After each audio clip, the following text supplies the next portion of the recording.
I had a friend come up to me recently and said, you know, I just started getting ringing in my ears, and who would you recommend that I go see to talk about the tinnitus or the ringing in my ears? And I just looked at them and said, me, I'm your person. And so, hi everybody, I am Dr. 𝗶𝗶𝘀, and welcome to an episode of the Flex Audiology Show, where I was just completely flabbergasted by this because I was like, how would you not come to me?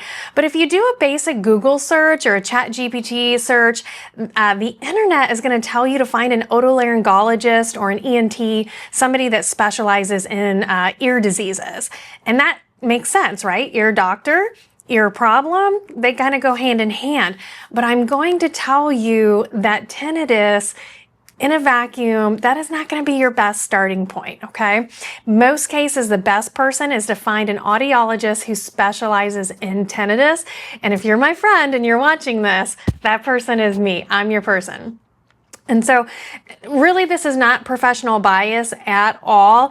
This is really just designed to help you get answers quickly and fast. So when I say, or I see something, go to an ENT, I really just don't feel like that advice is the most helpful. So most people that have tinnitus, and tinnitus could be any ringing, buzzing, swishing, hissing, saccade sound. It could be a light hiss. Some people think it sounds like a TV or radio when you first put it on there. Most people do not have a serious medical issue behind it. And so then what happens is they go see this ear, nose, and throat specialist, and their role is to look primarily for medical causes. So like ear infections, worst case are tumors, structural issues. That is their lane. That is what they excel at. However, if you don't have an obvious medical condition, they often stop there. And so I get the patient who comes in and says, oh, I've had ringing or buzzing for quite a few years. Yes, I did go see an ENT, and they told me to live with it. And now that tinnitus has gotten worse. It is actually affecting the quality of their life.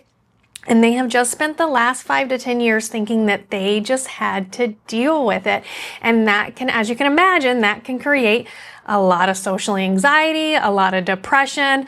And so I am here to tell you that being told to just live with it is like saying you have like a smoke alarm. Imagine a smoke alarm going off in your house and the doctor looking at you and saying, that's just the way it is. You've got to live with that for the rest of your life.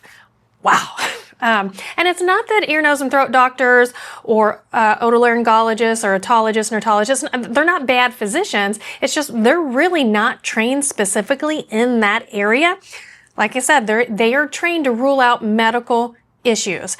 And so once we know it's not a medical issue, then we're looking at moving you into rehabilitation or sound management strategies. So you're probably saying, well, why should I still not go to them first and then come to you second? And here's why. Most audiologists, we are trained to rule out medical conditions. So if you come in and through the course of our consultation, we determine, no, this is 100% most likely a medical issue, we are going to refer you there. However, that's a very small percentage of the population. And so we're able to do this because we have so much more time available. We spend anywhere from an hour to 2 hours during that consultation, and we are looking at your health history, your medications. We're doing a really thorough diagnostic exam to determine what is actually causing that. And if it's simply earwax, we can remove the earwax that day and you're cured and you move on. It really just gives us a time to do a deep dive on your stress levels and your sleep patterns, your diet, your exercise, all of the things that most ENTs, they just don't simply have the time on their schedule to do. Okay?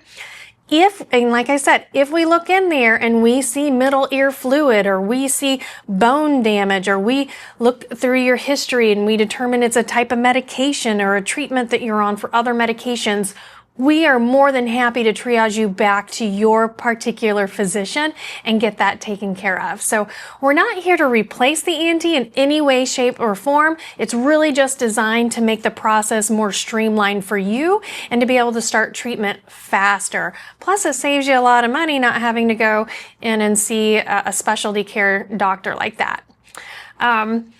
So there are some training differences. So a lot of things that might surprise people is that audiologists generally, we do receive a lot more training when it comes to tinnitus and really parsnipping out what's causing it. Like, that's what we do on the daily basis. We live and we breathe how sound is processed into your ear, how your brain's adapting to it, and how things like stress or hearing loss can amplify the tinnitus.